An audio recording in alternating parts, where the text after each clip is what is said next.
Hey, welcome back to the Ping Pong Flick Show. My name is Chris Wong. This is going to be just an audio recording. One, it's a Friday. I'm going to go out with my family tonight, so I'm not going to have time to actually do a video. But I want to talk about all these things that have happened since I've come back to Hawaii and no longer in Oklahoma. It's nice and warm here, not so much in Oklahoma. But let's get to the point here. And this is mostly almost all about Zack Snyder stuff today. I mean, Dave got it right in a way where when Zack blinks or something, we're all gonna be like, oh, what's that mean and stuff like that. Sure, for the normal person. But because I'm gonna go into tinfoil hat territory here, this whole video is gonna be a tinfoil edition. And if you cannot handle the tinfoil craze, then please don't bother watching this or listening to this. So that's all I have to say for that.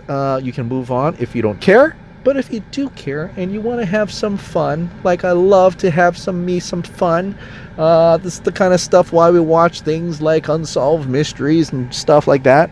But I want to get into it a little bit, and I want to start with just DC films in general right now. And I think you guys should all go after this video, or if you've already done so, listen to DC Films Hub podcast. They did a great one earlier. I think it was like yesterday, and they talk about Shazam, Wonder Woman delay, and things like that. And they do bring up some interesting tinfoil stuff that I would also want to give my opinion about. But please go ahead. I'm going to put the link in the description below. They're also on YouTube, same podcast, but on YouTube. And check that out and give a like, give a thumbs up. But for what they were taught, John Aaron and Ben Everett, they talked about a little bit about how there is a lot of delays happening. You know, there's reshoots for Shazam, a couple weeks of reshoots. It's possible, theory, just a theory from John, that, you know, Ben Affleck is getting, you know, jacked like Batman.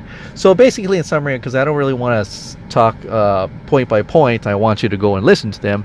But basically what they want to say is, is it possible that what Warner Brothers is doing right now in terms of delays, especially Wonder Woman delay, and also the Shazam reshoots, is it possible, and I've kind of talked about this, that they're Jeff Johnsing the whole thing, right? It's too late for Aquaman, but for Wonder Woman, there's things that Jeff Johns does in there, maybe, that is not in compliance to the Snyderverse.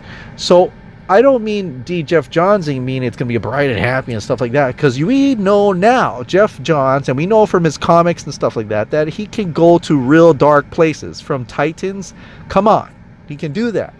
But from in contrast to what Snyder was trying to do, are we going back to that now?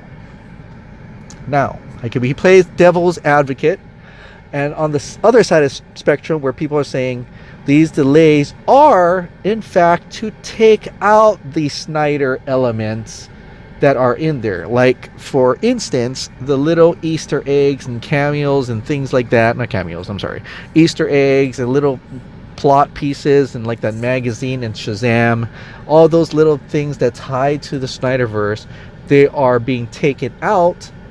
And that is the reason why of these reshoots and delays. Sure, but that's not fun. That's not fun at all.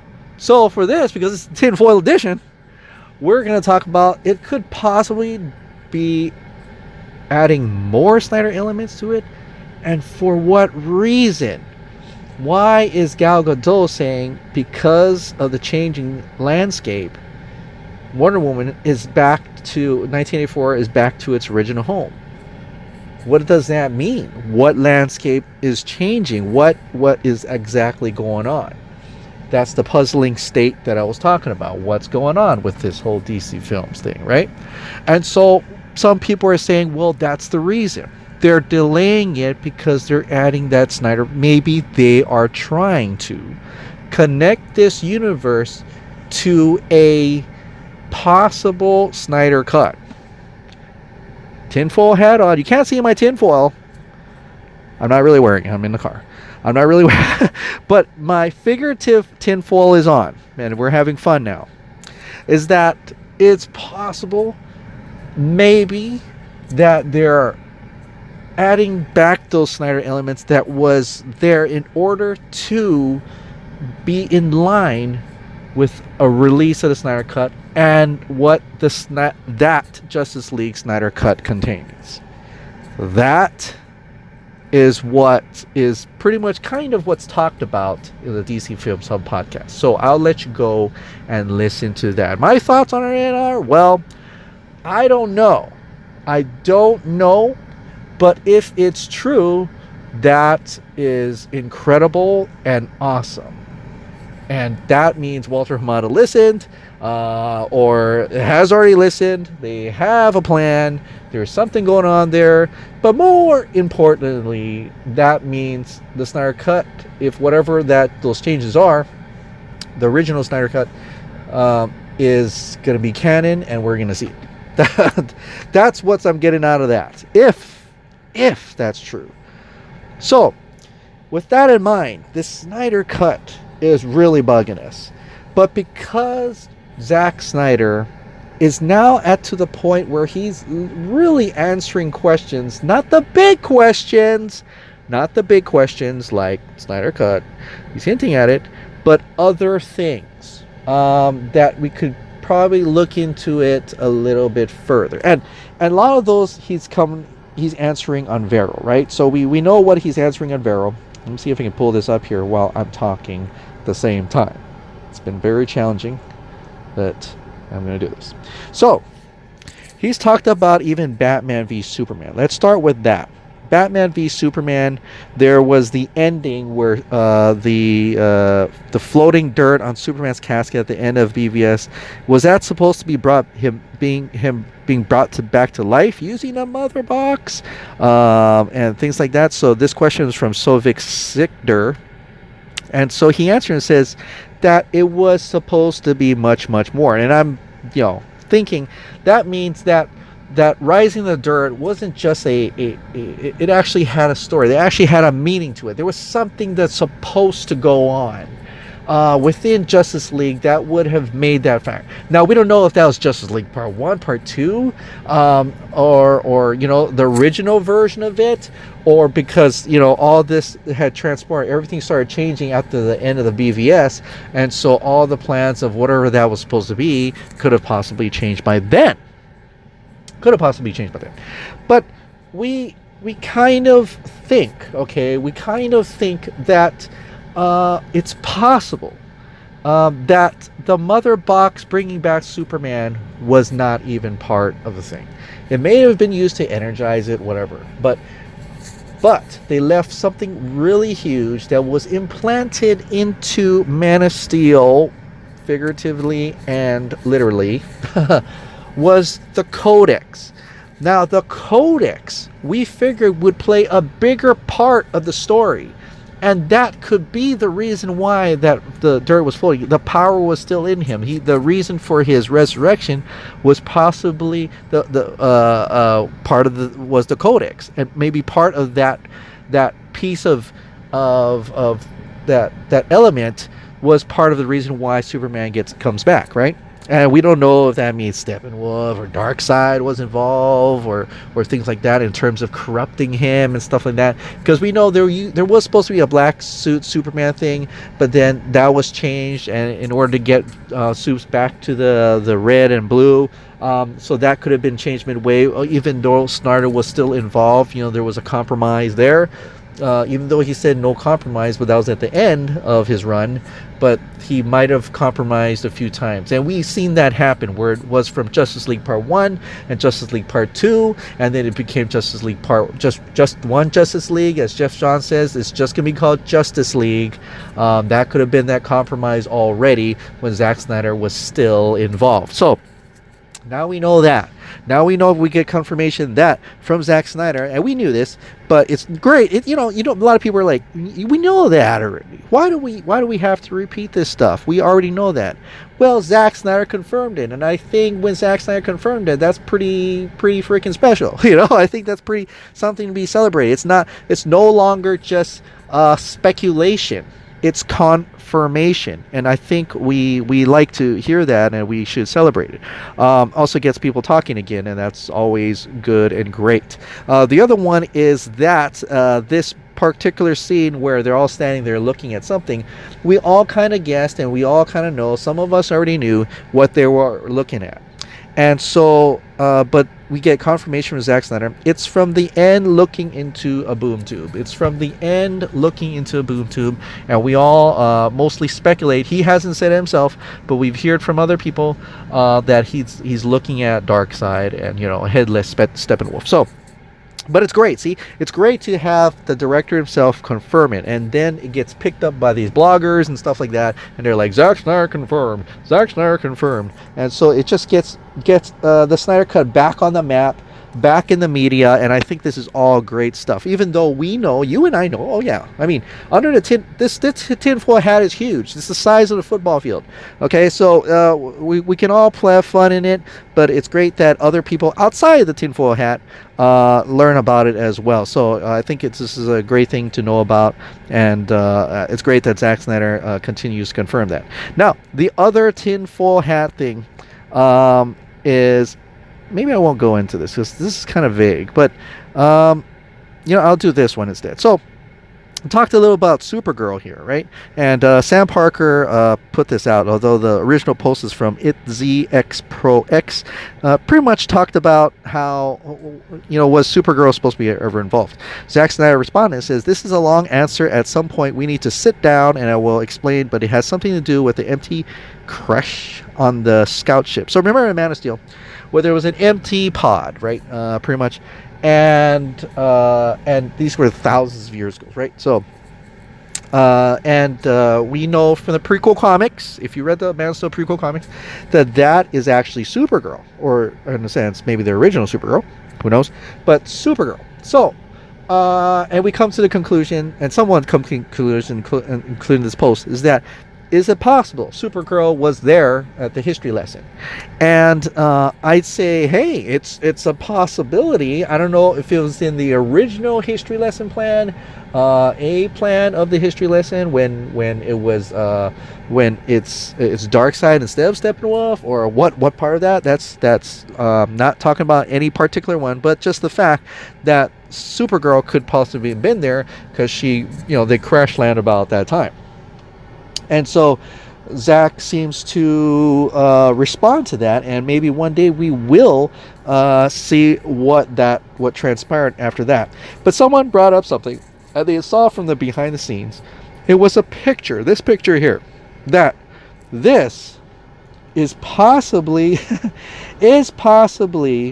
Supergirl in her outfit.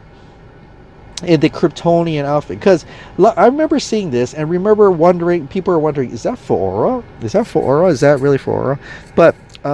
But in fact, it could possibly be maybe Supergirl thousands of years ago, coming out of the pod, and that's her. So that was it. So that would have been something where you actually see a Kryptonian there.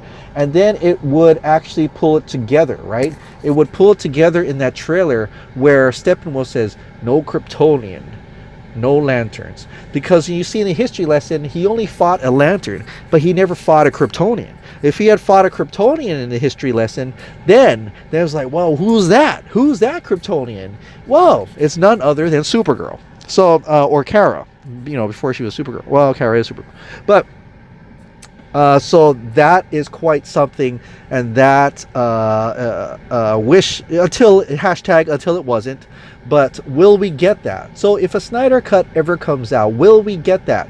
Those connections that Jeff Johns and Joss Whedon and the entire Warner Brothers crew, Warner Brothers executives tried to take out of Justice League. Any prior real little connections like those to Man of Steel, to Batman v Superman, including Supergirl, because they want to utilize Supergirl later on. Now, we know there's a Supergirl movie coming out, or at least they're trying to figure it out. But is that Supergirl part of this changing landscape? That's also a question we want to know. And if it's not, then that is more strength to the fact that maybe Supergirl is in the Snyder Cut, in the history lesson, to pull it all together from the Man of Steel movie, so that we know who was in that pod during that time, and they could have had that. They really could have had that, and that will be quite interesting as well. But I'm going to keep going here. The last thing, and this is the most fun, because it's the most I want to say very much the most puzzling thing, and hopefully it's something. But it could just be like a normal person would just look at this like any other normal person, say this is nothing, this is just a fan talking about the movie. So as you and I know, Zack Snyder's been posting, a lot of other people have too. He's just participating in that 20 movie challenge. So when he's posting up every day, there's a certain movie, and he puts a number to it, and it goes all the way up to 20, right? And so we've seen some of his favorite movies. You've seen Excalibur's in there and things like that. And the last film on number 20 so happens to be Blade Runner, which we've known in the past, like everyone else, that there were multiple cuts of the Blade Runner movie, right? There's multiple cuts of the Blade Runner movie. Now, he talks about the unicorn here, but someone asked him, which cut is this? Which cut is his favorite?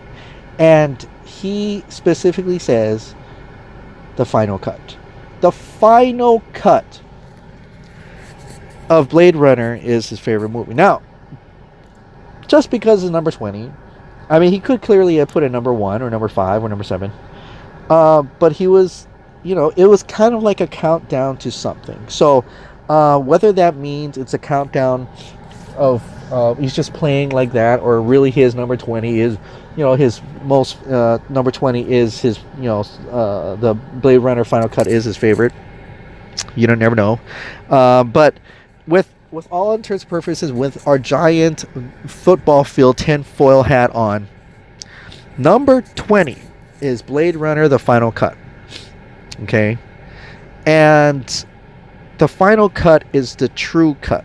The cut that the director wants. The director's cut, if you will. The real, like the final cut. Is he trying to say something here? That it's the Snyder cut? That he's hinting towards the Snyder cut? Is it even connecting it?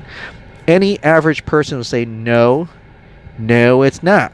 He literally just saying the final cut is his favorite. Blade Runner, the final cut is just his favorite movie. I just like Blade Runner, the final cut. There's nothing suspicious about that. There's nothing you should really think more about that. There's nothing you should actually contemplate even further about that. Why are we going further? Well, because we're having fun and we love to go further, but it's not like we're fueling ourselves per se, and that's the thing. It's not like we're refueling ourselves per se. When Zack Snyder literally answers someone who talks about the final cut and says he hopes to see the cut of, insinuating he hopes to see the Snyder cut one day, and Zack Snyder just responds with a nice little peace sign. A little peace sign. A little sign there, and knows the hand is almost like a scissor, but cut, but does respond to it. He actively knows what we want, and why not? He knows what we want. He knows it's out there. He's hinting at something. But at the same time, we should also remember that he hates to disappoint. He's told that to a fan before. He hates to disappoint. And so I don't know. I hope one day we get it, and I hope all this amounts to something. And if it does, it'd be quite something. It'd be quite a thing to talk about from DC Films Hub. You know, all these people who write the great bloggers, all these people screen rant to talk about how we got to this point when we get the Snyder Cut. Imagine that day, guys. Imagine that day when we finally get the Snyder Cut and we go back in history. There's like a whole timeline of events, even on the release of Snyder Cut homepage, a whole timeline of events of hinting and stuff and everything that comes up to this point, and we finally get the Snyder Cut. We finally get the Snyder Cut. You know, him and teasing on the great movies, Excalibur, you know, RoboCop. You know, Excalibur is like BVS, RoboCop is like Cyborg in a way, and now, you know, Blade Runner, the final cut, what these numbers mean, number 20, you know. So and he's constantly posting more images out, so I don't know what type of NDA was lifted, but something has happened in the DC Films world. To the average person, nothing happened. This is just business as usual. But hey, what's the fun in that? So the tinfoil hat people out there, if you're still wearing it right now, or you're gonna wear it, or you're gonna come under this incredible idea, incredible feeling of that there is something coming, and we're all these hints and teases is not for nothing. Join me under this football field-sized tinfoil hat, and let's just keep hoping, and let's just keep watching, and hope that this change in the landscape means that they're altering the events of the timeline, altering these movies to allow the Snyder Cut to be canon. Alright guys, well, that is it for tonight's fun little video. And it's super fun. And let's just have a great weekend. Happy Aloha Friday, everybody. I'll see you next time.